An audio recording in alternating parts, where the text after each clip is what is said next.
मोदी जी भी बीजेपी से हैं और आरएसएस से हैं, उनको सीना ठोक के जाना चाहिए। जिसके में मिर्ची लग रही है ओवैसी जैसे लोग के मिर्ची लगना चाहिए।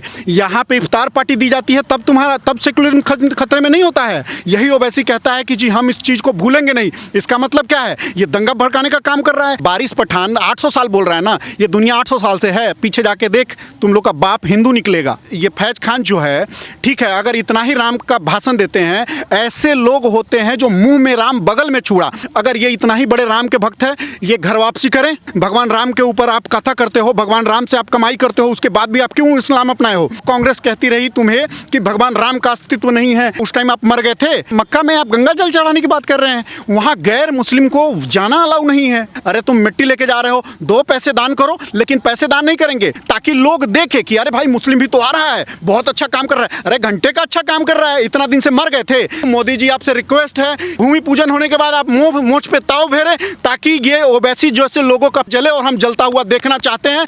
कोई भी आप एक मंदिर मुझे बताइए कि जहां मस्जिद तोड़ करके मंदिर बनाया गया हो। 100 मंदिर इंडिया में मिलेगा जो मंदिर तोड़ करके मस्जिद बनाया गया है। मुरारी बापू जैसे लोग ढोंगी हैं और मुरारी बापू का हिस्ट्री नहीं जानते हैं। उनके घर में मुस्लिम घुस चुका, उनकी बेटी खुद मुस्लिम से शादी की हुई है। दोस्तों नमस्कार, आज हम बात करेंगे राम मंदिर को ओवैसी जैसे वर्डिक्ट आता है तो ओवैसी है उस समय भी कह रहे थे कि हम बाबरी को भूलेंगे नहीं। अब जब 5 अगस्त को नरेंद्र मोदी जी शिलान्यास के लिए जा रहे हैं तो आज भी वही दोबारा से बात रिपीट कर रहे हैं कि बाबरी मस्जिद को हम भूलेंगे नहीं, क्योंकि 400 साल से बाबरी वहां पर थी। दूसरा सवाल उन्होंने खड़ा किया है कि नरेंद्र मोदी जो वहां पर शिलान्यास करने जा रहे हैं वो संविधान की शपथ लेते हैं और हमारा देश धर्मनिरपेक्ष है। तो क्या लगता है कि इससे नरेंद्र मोदी जी को वहां पर संविधान की शपथ लेकर के वहां नहीं जाना चाहिए? विशेष चर्चा के लिए हमारे साथ धीरज पांडे जी हैं। तो धीरज पांडे जी जानते हैं, सर हमारा देश धर्मनिरपेक्ष है। बिल्कुल है। अगर जस्ट हम पीछे देखें तो राष्ट्रपति भवन है, अगर यहाँ पर इफ्तार पार्टी होती है, सभी बड़े बड़े मंत्री और पीएमओ तक यहाँ पर शिरकत करते हैं, तो तब सेकुलर धर्म है वो खतरे में नहीं आता है। अगर नरेंद्र मोदी जी अगर शिलान्यास करने जाते हैं तो धर्मनिरपेक्ष के चक्कर में सेक्युलर वर्ड खतरे में आ जाता है।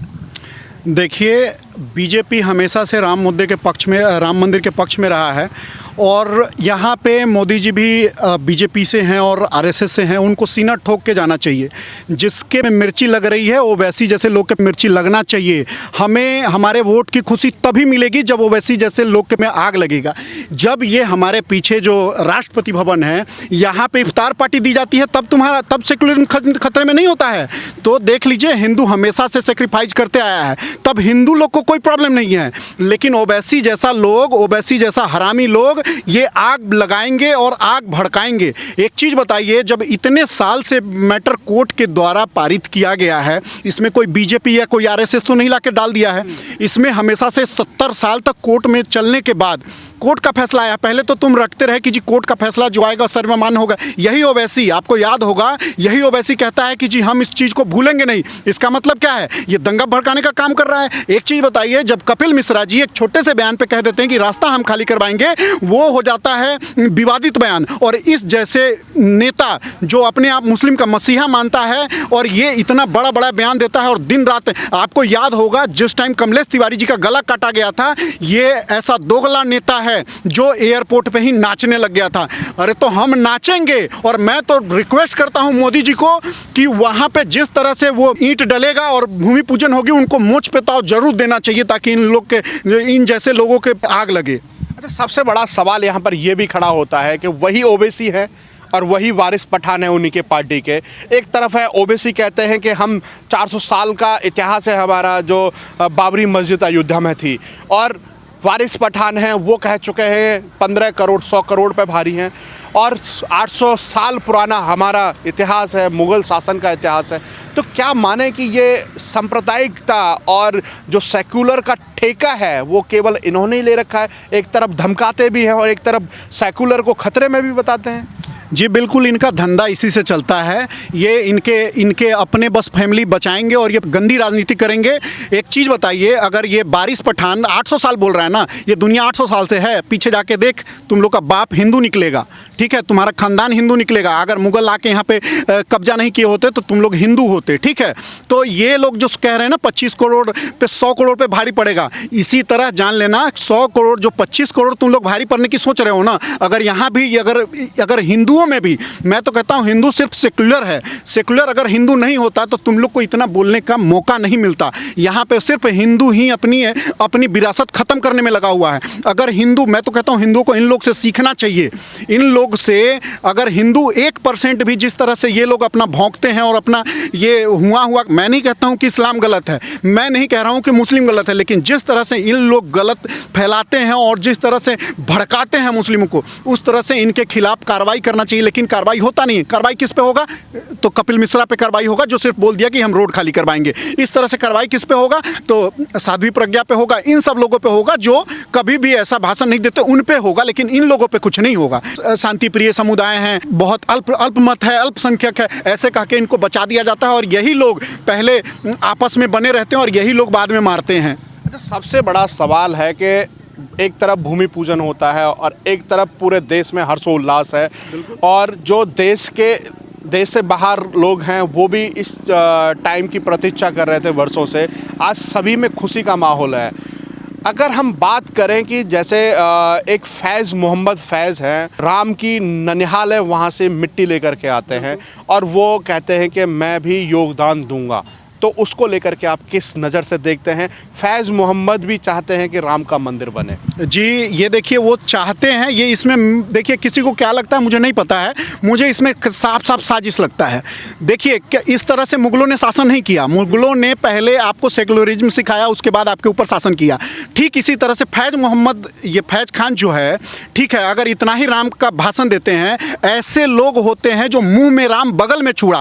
फैज़ खान जैसे लोग मुंह में भगवान राम को रखते हैं, भगवान के राम के प्रति बोलते हैं, और लेकिन पीछे छुड़ा छुपाए बैठे हुए हैं कि जैसे मौका मिलेगा ये आपको, मतलब मुंह में छुड़ा बगल में, मुंह में राम बगल में छुड़ा वाला कहानी ये सत्य करने पे बस टिके हुए हैं। इनको यही मानना है कि जैसे मिट्टी डालते हैं ना जी मरे हुए लोग पे, वही ये लोग मिट्टी डाल के ये भी अपना एक स्वार्थ सिद्ध कर रहे हैं, दूसरा कुछ नहीं। अगर ये इतना ही बड़े राम के भक्त है, ये घर वापसी करें, घर वापसी करें। मैं कहता हूँ आपका स्वागत है, लेकिन आप घर वापसी नहीं करोगे, आप अपनी राजनीतिक चमकाओगे, आप अपना फंड लेने के लिए लोगों से ये सारे सब कार्य कर रहे हैं। तो इसमें भी एक साजिश है बहुत बड़ा। ठीक है, आप कहते हो आप मिट्टी डालोगे, ठीक है, आप हमारा धर्म अपनाओ, आप ठीक है भाषण देते हो, भगवान राम का भाषण, भगवान राम के ऊपर आप कथा करते हो, भगवान राम से आप कमाई करते हो, उसके बाद भी आप क्यों इस्लाम अपनाए हो? आप अगर इतना ही कुछ हो, आप आओ घर वापसी करो, आपका स्वागत है। और इतना ही कहना है ना आप लोग का कि हाँ, बहुत लोग कह रहे हैं कि भारतीय के कण कण में राम है, यह एक सेकुलरिज्म है। जो एक चीज़ बताइए, जो कांग्रेस कहती रही तुम्हें कि भगवान राम का अस्तित्व नहीं है, ये राम सेतु तोड़ने के लिए ये सारा बात होता रहा, उस टाइम आप मर गए थे। कांग्रेस को इसी तरह वोट आ जाता है, कांग्रेस को इसी तरह 10-10, 20-20 सीटें आ रही हैं हर जगह पे। तो उन लोग से कहना चाहूँगा, अगर ये आप कह रहे हो ना कि भगवान कण कण में हैं और भगवान सब में बसे हुए, हर भारतीय में, ये गलत है। भगवान अगर हर भारतीय में बसे होते तो वो कांग्रेस को नहीं मानते, समाजवादी को नहीं मानते। आपको याद होगा समाजवादियों ने दिन दहाड़े गोली चलवाई थी कर सेवकों पे। अगर वो चाहते तो नॉर्मल तरीके से भी वहाँ से लोगों को हटाया जा सकता था, लेकिन लोगों से गोली से भून दिया गया वहाँ पे। उस टाइम कहाँ मर गए थे ये लोग बोलने वाले कि हाँ भगवान सब में भगवान राम बसे हुए हैं, हर इंसान में भगवान राम नहीं बसे हुए हैं। जिसके दिल में प्यार है भगवान राम के प्रति, वो सिर्फ उसी में बसे हुए हैं। ऐसे नहीं ज़बरदस्ती भगवान सबके दिल में बसे हुए नहीं बसे हैं, ना बसेंगे भगवान उनके दिलों में। अच्छा, सबसे बड़ा सवाल यहाँ पर ये भी खड़ा हो रहा है कि फैज़ मोहम्मद आ रहे हैं मिट्टी लेकर के, कुछ मुस्लिम समुदाय से और भी हैं, कोई सरिया लेके आ रहा है, कोई कुछ लेके आ रहा है। वहाँ के जो महंत हैं उन्होंने कहा है कि अगर आपको योगदान देना है तो आप चांदी और सोने के रूप में ना दे करके आप पैसे के रूप में दें, जिससे कि राम का भव्य मंदिर बने, उसमें सहयोग राशि आपकी पहुँचे।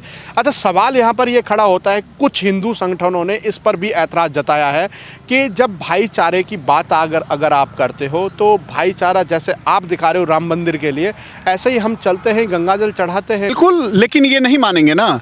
देखिए, जो ऐसा है, मक्का में आप गंगा जल चढ़ाने की बात कर रहे हैं, वहाँ गैर मुस्लिम को जाना अलाउ नहीं है। वहाँ गैर मुस्लिम कदम नहीं रख सकता है। उस सिटी की बात कर रहा हूँ मैं, वो जितना दूर में मक्का फैला हुआ है, ठीक है, मुझे नहीं मतलब है आपके धर्म से, लेकिन आप मुझे मेरे धर्म में सेकुलर लोग ऐसे नहीं बोलेंगे। ये लोग जा रहे हैं मिट्टी लेके, ये गुप्त दान भी दे सकते हैं, पैसे भी दे सकते हैं, लेकिन नहीं, उसमें इनका नाम नहीं होगा, इनका धंधा नहीं चलेगा। तो ये सिर्फ अपना धंधा चलाने के लिए मुंह में राम बगल में छुरी वाला काम कर रहे हैं, दूसरा कुछ नहीं है। अरे तुम मिट्टी लेके जा रहे हो, 2 पैसे दान करो, लेकिन पैसे दान नहीं करेंगे। आपको लोगों को सेकुलर बनाने के लिए ये लोग वहां जाएंगे ताकि लोग देखें कि अरे भाई मुस्लिम भी तो आ रहा है, बहुत अच्छा काम कर रहा है। अरे घंटे का अच्छा काम कर रहा है, इतना दिन से मर गए थे, 70 साल केस चलने के बाद केस जीता है, तब तो तुम ये कह रहे हो कि हम 14 साल तक हम नहीं भूलेंगे और ये करेंगे, और उसके बाद तुम कहते हो कि हाँ तुम मिट्टी लेके जाके चढ़ाने चाहते हो। ये सब एक दोगले हैं, और जो इनको सपोर्ट करने वाले दोगले हैं। कांग्रेस जैसा लोग जो इतने सालों तक कहता रहा कि भगवान राम काल्पनिक है, अब तुमको तो न्योता चाहिए जाने के लिए, बिल्कुल नहीं देना चाहिए। और मैं रिक्वेस्ट करता हूं, मोदी जी आपसे रिक्वेस्ट है, भूमि पूजन होने के बाद आप मोच पे ताव फेरे, ताकि ये ओवैसी जैसे लोगों का जले, और हम जलता हुआ देखना चाहते हैं। हमारे बाप दादा चले गए वो देखने के लिए ये दिन, लेकिन हम खुशनसीब हैं, हम ये दिन देखेंगे। सबसे बड़ा सवाल यहाँ पर यह भी खड़ा होता है कि जिस तरीके का जो माहौल खड़ा कर दिया है कि राम मंदिर के शिलान्यास को लेकर के, कोर्ट से लेकर के शिलान्यास तक विवाद के घेरे में खड़ा कर दिया, कहीं ना कहीं यहाँ से एक राजनीतिक बू सामने आती है, उसको अभी भी लटकाने की कोशिश की जा रही है। देखिए, ये लोग का एक प्रोपोगेंडा पूरी तरह से चलाते हैं। देखिए, मुस्लिम समाज तो है ही, ठीक है, देखिए कोई जो अच्छा मुस्लिम है वो भी कभी नहीं चाहा है कि ऐसा हो, वो भी सॉफ्ट मुस्लिम है वो लोग, ठीक है, वो चाहते हैं कि बस हम चुप रहें, और जो हमारा वो एक गैंग है वो करता रहे, वो इस चीज़ में बाधा डालते रहे। एक चीज़ बताइए, अगर कोई भी आप एक मंदिर मुझे बताइए कि जहां मस्जिद तोड़ करके मंदिर बनाया गया हो, ऐसा 100 मंदिर इंडिया में मिलेगा जो मंदिर तोड़ करके मस्जिद बनाया गया है। तो आप लोग को नहीं दिखता है कि हाँ ये सब हिंदुओं के साथ बहुत बड़ा अन्याय हुआ है? वहाँ पे आप नहीं आओगे बोलने, और वैसे आप बोलोगे कि हाँ जी ये होना चाहिए, वो होना चाहिए। देखिए, ये लोग कितना भी अच्छा बन ले, बस ये एक ही चीज़ है, इनका एक ही गाना है, मुंह में राम बगल में चूड़ी, इसके अलावा कुछ भी नहीं है। ये इसलिए हमारे पक्ष में बोलते हैं ताकि जो हिंदू हैं, जिनके आंखों पे पट्टी बंधी हुई है, जो एक गैंग है, जो सेकुलरिज्म गैंग है, वो ऐसे नहीं आएगा इनके पीछे। ये थोड़े से अच्छे मुस्लिम क्या करते हैं, हुआ करते हैं, और वो जो पूरा ये जो सेकुलरिज्म हिंदू है उनके पीछे जाके खड़ा हो जाते हैं, बोल के कि हाँ यही अब हमारे तारनहार है और यही सब कुछ है, और वहाँ जा करके खड़े हो जाते हैं। एक सबसे बड़ा सवाल यहाँ पर यह खड़ा होता है कि मुरारी बापू जो राम कथा को बड़े बड़े मंचों पर करते हुए देखा गया है, वो भी कहीं ना कहीं उसमें भी उनको लगा है कि मेरे अंदर से एक आवाज़ आती है और मैं अल्लाहु अकबर करता हूँ, जान की आवाज़ करते हैं। वो भी कहीं ना कहीं 5 करोड़ दान कर रहे हैं वहाँ पर, और उसको लेकर के बड़ी चर्चा हो रही है कि एक तरफ राम के नाम में आप अल्लाहु अकबर कराते हैं और एक तरफ मंदिर में 5 करोड़ दान कर रहे हैं। मुरारी बापू जैसे लोग ढोंगी हैं, ढोंग के अलावा कुछ भी नहीं है उनके पास। एक चीज़ बताइए, तुम बचपन से भगवान राम राम कह के पैसे कमाते रहे, लोगों को बुद्धू बनाते रहे। अब जब लोगों के भावनाओं से खेलने का, 1 मिनट में लोगों के भावनाओं से आप खेल गए कि हाँ अल्लाह को मतलब राम के बीच में घुसा दिया। कहाँ से भाई, कहाँ? अल्लाह का नाम भी था उस टाइम, भगवान प्रभु जिस टाइम राम थे। आपने रामायण देखा है, लॉकडाउन में रामायण चलाया गया है, कभी भी किसी में आप देखे हैं कि हाँ वो कम्युनिटी भी था? नहीं था ना भाई साहब। आप जान लीजिए ये सब एक गैंग है जिसको बाहर से फंडिंग होती है और ये लोग चला रहे हैं। और मुरारी बापू का हिस्ट्री नहीं जानते हैं। उनके घर में मुस्लिम घुस चुका था, उनके पूरा फैमिली में मुस्लिम, उनकी बेटी खुद मुस्लिम से शादी की हुई है। इसके वजह से उनके सबके प्रेशर में आकर के वो ऐसा किए हैं। और ये लोग बहुत एक घटिया लोग हैं जो फंड के लिए, जो पैसे के लिए कुछ भी कर सकते हैं। इन लोग को इतना भी शर्म नहीं आता है। जिस प्रभु राम का नाम लेते लेते आज आप फर्श से अर्श तक पहुंच गए और आप उसी भगवान राम को आप राम की अवहेलना कर रहे हो। शर्म करो और चुल्लू भर पानी में डूब मरो तुम लोग।